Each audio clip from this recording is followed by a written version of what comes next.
Hey, hey, hey. Happy Friday. You know what Friday is. It is. Wind down. Wind down. We are just two cool moms. What can I say? All right, here we go. Here we go. Here we go. All right, you talk, I pour. You talk, I pour. Ooh, okay. No pressure. No pressure. I just don't like all eyes on me pouring the wine. You know what I mean? Well, today we are going to talk about. There you go. Ooh, yeah, that's a good glass there. I'm looking out for you. You know what I'm about. I do. I appreciate it. Okay, here we go. Yeah. All right. Don't spill the wine. Don't spill the wine. Cheers. Drink the wine. Cheers. Happy Friday. Jinx. Hello. Ooh, that's nice. And that goes down too easily. Well, it is Friday. It is so, today we're going to start with talking about being a working mom and some of the financial implications yeah. and, you know, kind Jinx. of how... Do we spend too much time together? Just a little bit. Not enough time. Never enough. Yes, that come along with being a working mom. Yeah. And so, yeah, I mean, it is looking at financially, are we progressing by being a working parent, or, you know, are we spending more money on childcare and the necessity of taking care of your child, which is so expensive. So expensive. It is so expensive. So yeah, you're weighing, you're like, well, am I actually spending more on, you know, childcare than I am actually bringing in by being a working parent? And that's a big question. Right. I mean, I think it's an interesting decision that a lot of families and especially mothers have to make on whether you continue your career or do you take a step back and take some time away. And I don't think there's a right answer. I mean, it usually falls on the shoulders of whichever parent is making less money. Right. But what's hard is they might both be career driven. So that's a tricky conversation to have when you have kids, because you do sort of have to look at the numbers, because it's true, childcare is no joke. Right. And when you have one, it's it's expensive, but not that expensive. But when you have multiples, it can be way more expensive. I mean, my mother was a stay-at-home mom, although I never called her that because she was, whenever people ask me, oh, what does your mom do? And I was like, oh, she's a professional volunteer. Is that what she wanted to be No, referred to? it's just what she was the PTA president. She ran our Girl Scout troop. Oh, she so was you my just soccer coach. saw how she involved just she was so involved. She wasn't like, and stay-at-home moms do a lot of work. She was doing all of that too. Yeah. But and she had gone to business school. It's not like she didn't have a career, but she had 3 kids, and my dad had a startup business, and they had to make the financial decision, and it financially made sense for her to stay home. Yeah. But she was just super involved in all of the things because that was a way for her to channel her leadership skills, her financial skills, like all of the things that she wanted to do and get out of a career. Yes. So, you know. That's admirable. That's really admirable. Yeah, it was great. And it was wonderful having her, you know, involved and there. I'm sure I didn't always tell her that, so thank you, Mom. I know. It's once you get older and have your own kids that you realize all the things you need to thank your parents for, really. Because you just take them for granted. You're like, you were born, and then you had me. Right. Right? There was no before. And I'm the center of your world, right? Of course. Yeah.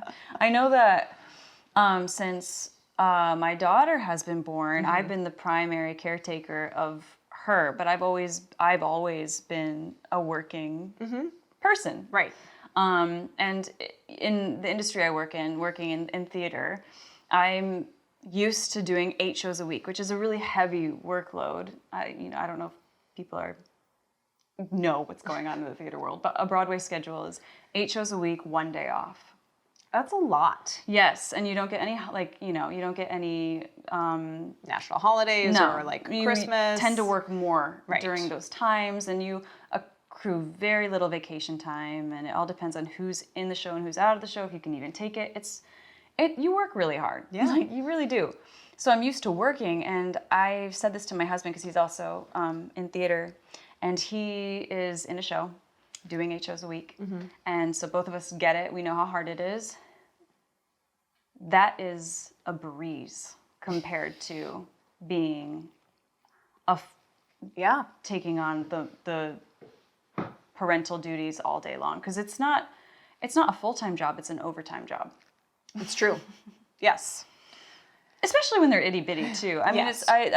it's gotten a little bit easier now that she has like a bedtime that I can count on and things like that. But wow, yeah, the first like 5-6 months were, hello, reality check. Oh my gosh, mothers, fathers, parents, caretakers are incredible. Yeah. Yeah, it's a lot of effort. And I think, I'm a working mother where I work full time and then some. My job, although it should be 40 hours a week, is much more. Yeah. And then we have our daughter on top of that. So and she's at an age which is much more manageable. Right. And she can play by herself, not all the time. She typically wants a playmate, but she can. Right. And I'm not worried about her, like falling down the stairs or like hurting herself per se. Where when they're toddlers and babies, you're like, oh my gosh, because they're so precious. I mean, she's still precious, but just like she's a little bit hardier. Right, they're a little clumsier. Yeah. They're kind of wobbling around the house, just looking for something sharp to fall on, basically. But, when you're a working mom, you devote all this time and energy into your job. Yeah. And you have that energy going out. And then you come home or you're done with work if you're working from home. And then you're going straight into mom mode. And there's not a break in the day. There's no recovery. There's no recovery. Right. My only recovery is really just going for a run. That's about the only time I get to myself completely at all. Like actually leaving the premises. Yes. And I think it's helpful, you read a lot about self-help and self-care, especially for moms, because there's a lot of burnout with moms, because when you're on all the time, whether you're a stay-at-home mom or you're working mom, like that kid is like here. It's the most important thing in your life. Yeah. It's just like, and so taking care of yourself, not always first, let's be real. Yeah, I don't know many moms that are good at that, but making sure you do take care of yourself in some way. Right. So that's why I run. I mean, it's not because I want to stay in shape. It's just because I need to. But it's a very healthy outlet. I mean, it really is.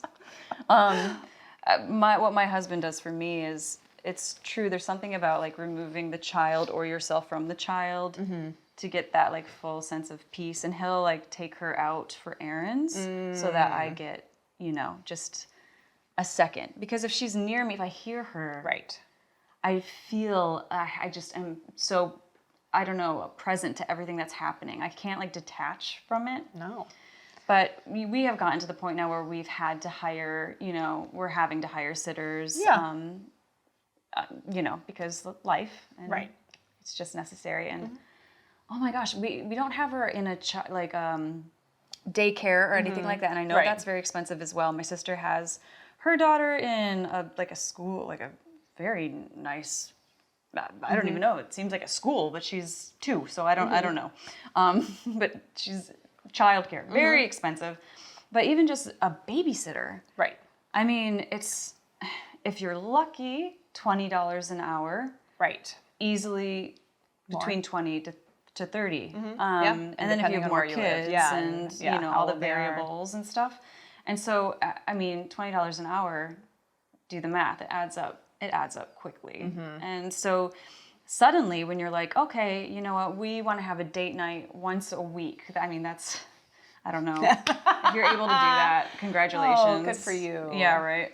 But, and so then you hire a sitter for that night to come in, and then you're thinking about it, you're like, wait, date night, you used to be like saving up for date night. Now you're saving up for date night plus. Right. Yep. Hundreds of dollars for someone to watch your kid, and suddenly you're like, I think we can skip date night. Right. We can just do pizza and a movie at home. Yeah, when the baby goes to bed, it's fine. That's what Disney Plus is for. That is us. That has become us. I'm just like, okay, well, I don't know if it's worth it. I don't know if it's worth it. Well, and to your point, like, one of the things when I was going back to work is, you do the cost analysis of how much is daycare versus a nanny or a nanny share, which is, way more cost effective than a nanny, or an au pair, like if you have the space for it, or can you have a family member help take care of, we had, when we were living in California, my mom would come once a week to help take care of our daughter when I went to work, and that was super helpful. Yeah. But it's just, it's a lot financially, and you have to make a lot of financial decisions when it comes to kids. One of the other things is, so my daughter's in a daycare preschool. It's kind of probably similar to your sister's. I know, my students like college. Yeah. I don't know what they're doing in there. It looks like a nice college campus, and like all the kids are very astute. Speak fluent Spanish. I don't know. It's just that's our daughter. There you go. Like, can I attend? But it's also like the most convenient one to us, so that's one of the other reasons why we love it. Yep. It's only a couple blocks away from our house, so that's you want the best for your kids. You want the best for your kids. But it's almost summertime, and they ask you if you want to do the summer session, and there's some families that don't, and thank goodness ours goes year round, because there's also some preschools that don't. Right. And then you have to figure out, if you're working full time, like you have to figure out like camps. Yeah, we don't get summer break. You don't get summer break. For 3 months unless you're a teacher. So, and when they do go to elementary school, then we'll have to start figuring that out, because that's a lot of, and that's like $600 to $800 a week, just a week. I mean, that's nuts. Yeah. I know. They have something needs to happen with childcare. Well, it's funny that you mentioned that, because Biden has proposed the American Families Plan, which would have free preschool and subsidized child care, so that people aren't paying more than 7% of their income to child care, which I think would be very helpful. Very helpful to everybody. It's just, it is a lot. Parents, we feel you. Yep. On that note, we're going to take a quick commercial break, and we're going to be right back to chat more about, what are we chatting about next? Should we give them a little side hustle? Get your side hustle culture. That's right. All right. So don't go anywhere. We will be right back.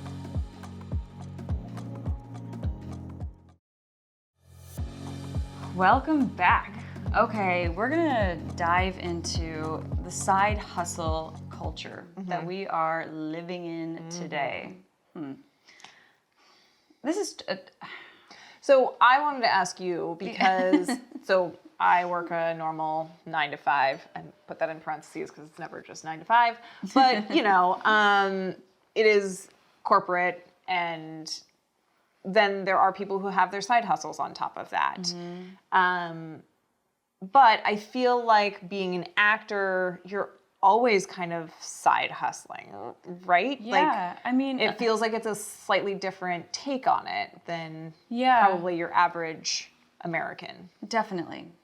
And so that's why when we were talking about this, I was kind of like, I don't know, like, what that is exactly.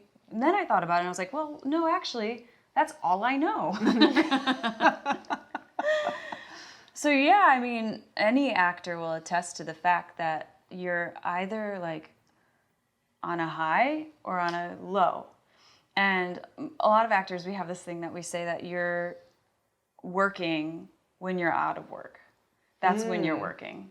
Because when you're in a show, and if you're lucky enough to be in a show that's running for a while, which is very rare, very, very rare to be in a long-running hit show, you show up, you do the show, you know the show, right? I mean, it's obviously a lot of work, but not compared to once that show closes, once the contract's up or whatever, where you're literally starting from zero.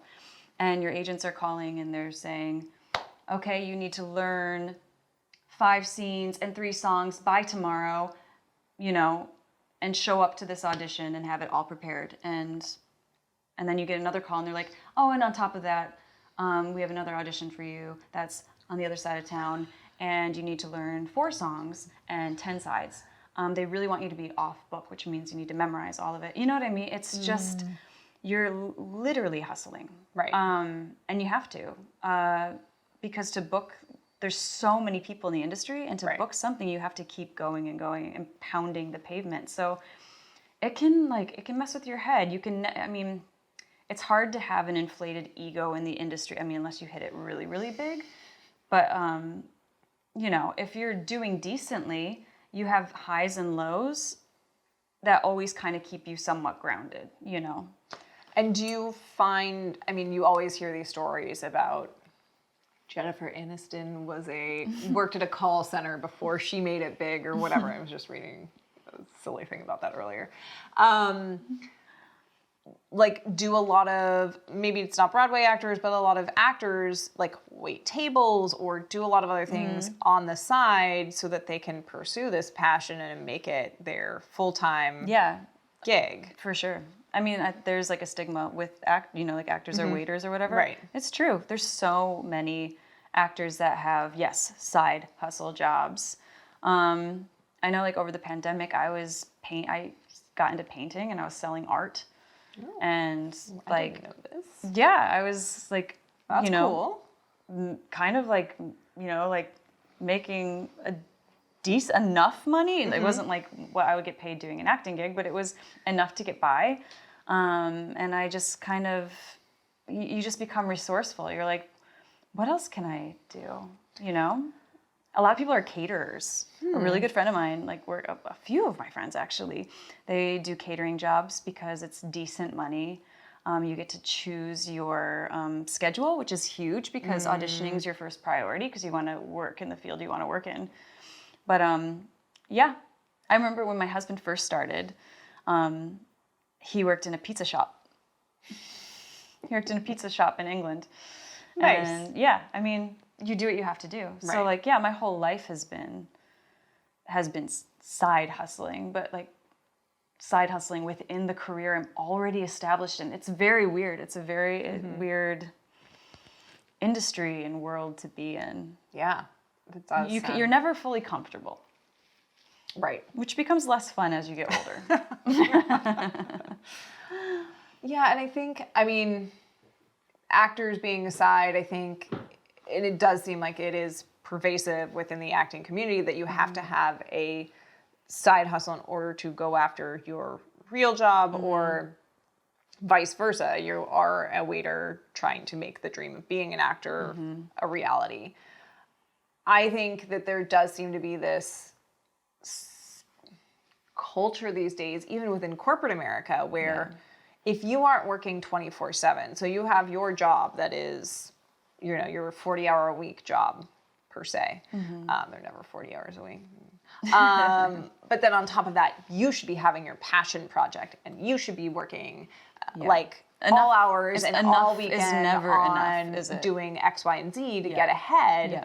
And it might not be in your field of expertise, but it's something else. Maybe it is painting, or maybe it is, I don't know, you make cool birdhouses, or you're a wedding photographer. On Etsy. I don't know. There's lots of other options, but I think that it's a tough. And when we were briefly talking about this before the camera was on, he mentioned that this is just the way Americans are. We're always hustling. You live to work, it feels like. And my husband and I always talk about how we feel like we're on a hamster wheel and we can't get off of it.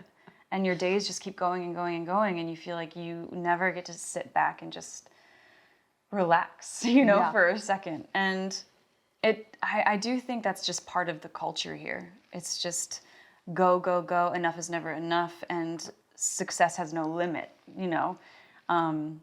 And part of that is inspiring and exciting because there is a lot of opportunity here, right? Which I think makes people want to keep going because they can see these, they want to reach levels that they see are attainable because other people are reaching these, grandiose levels of making millions of dollars. Billions of dollars. But then you wonder, when is it enough? I don't know. When you can go into outer space and own your own spacecraft. I think Yeah, that's what we maybe. figured out. That's what all the billionaires are doing these days. And that seems like a great way to spend your money instead of, getting us some childcare that would be affordable. I don't know. I know. A working mom can dream. A working mom can dream. Or just like a vacation too. Right. And I'll take a normal plane. If I can sit first class, I mean, hello. Oh. Ooh, look at you. I know. But yeah, I think the side hustle mentality can be the cause of a lot of just anxiety and not being able to maybe live more in the moment and enjoy what you have in that moment if you're constantly working for something. So I think there's just pros and cons, of course, but I definitely feel like my husband and I both, we always talk about it, how we just feel like, oh gosh, oh gosh, oh gosh, oh gosh, oh gosh. And when you're younger, it's like, you have energy, and so it's you like have not energy. that bad. Yeah, and you're invincible, and no one's relying on you, and you're like, okay, I can do this, but I don't know. I find it stirs up a lot of anxiety personally. Yeah, and I think that there is a reason why Americans love to travel to places where the pace of life is slower, right? Why, not we glorify, but I don't know about you, but I've always fantasized about moving to Spain or Italy where, people work hard. Yeah. But they also seem to have this lifestyle where you get to enjoy your family, you get to enjoy your friends, you enjoy your mealtime, you enjoy eating, you clock out for the day, you work to live versus like living to work. Yeah. And I don't know, maybe I've always just been on the opposite side of things and wanting that sort of mentality. Yeah. Now, that being said, I am also a workaholic, so whatever. I know, it's like, how can you, and we've all been raised here as well, like how well, because like it's sort of ingrained in us because we grew up in this country and in this culture, and how would we actually do, because we've talked about that too, we're like, what if we moved to the south of France or something, as one of Tam's good friends did this. He moved to the south of France and just wanted a different pace. Like he wanted to slow down the pace of his life and enjoy life more. And he loves it. And so, it was food for thought. We were like, well, I mean, why not? We couldn't we? And, but then you really do wonder what it would actually be. Is the grass always greener? Or you just don't know. Yeah. So, yeah, but it's definitely, it's real here. Yes. I feel it. Yep. Moral of the story is take your breaks. Make sure you're not working 24/7. If you have a side hustle that's your passion, go for it. But if you don't, that's okay too. It's okay. It's okay if you want to simplify your life. And we all have to remember that because I feel like we all feel the pressure. Yes. Definitely. We all feel the pressure. Well, I think that's it for another episode of The Wine Down. Oh my gosh, we've been chatting so much. We haven't been drinking our precious sweet wine. What is going on? Well, cheers. Cheers. Happy Friday. Happy Friday. Thanks for tuning in, and we will see you next week.